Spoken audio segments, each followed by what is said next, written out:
இந்த டம்ளர் மேல கார்டு இருக்கு. இந்த கார்டு மேல இந்த காயினை வச்சா நிக்குமா நிக்காதா?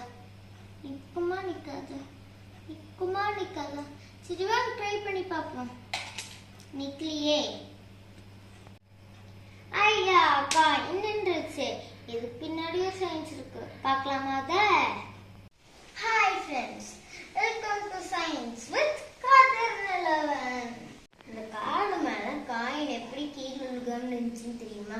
அதுக்காகவும் சர்ஃபேஸ் டென்ஷன் தாங்க.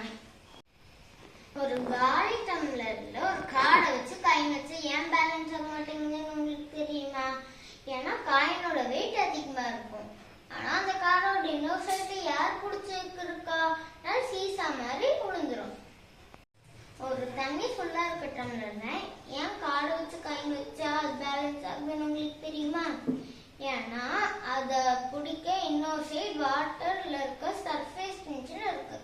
அதுக்கு இன்னொரு சைடு காயின்ஸ் இருக்கு. அதனால அப்படியே பேலன்ஸ் ஆயிடும். எவ்வளோ காயின் வச்சாலும் நீங்க அதை பேலன்ஸ் பண்ணணும்னு நினைப்பீங்களா?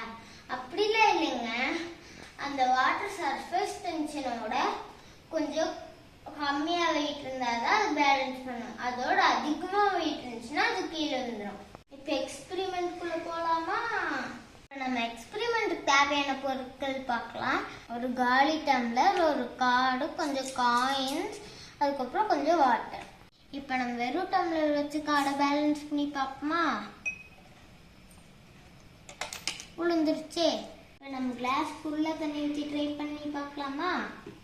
தண்ணி எடுத்துக்கோங்க. இப்போ கிளாஸ் ஃபுல்லாக தண்ணி இருக்கு. இப்போ கார்டை வைக்கலாமா?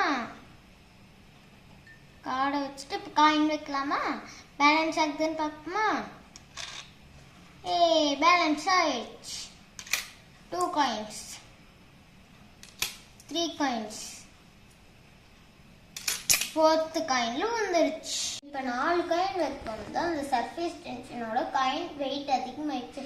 அதனால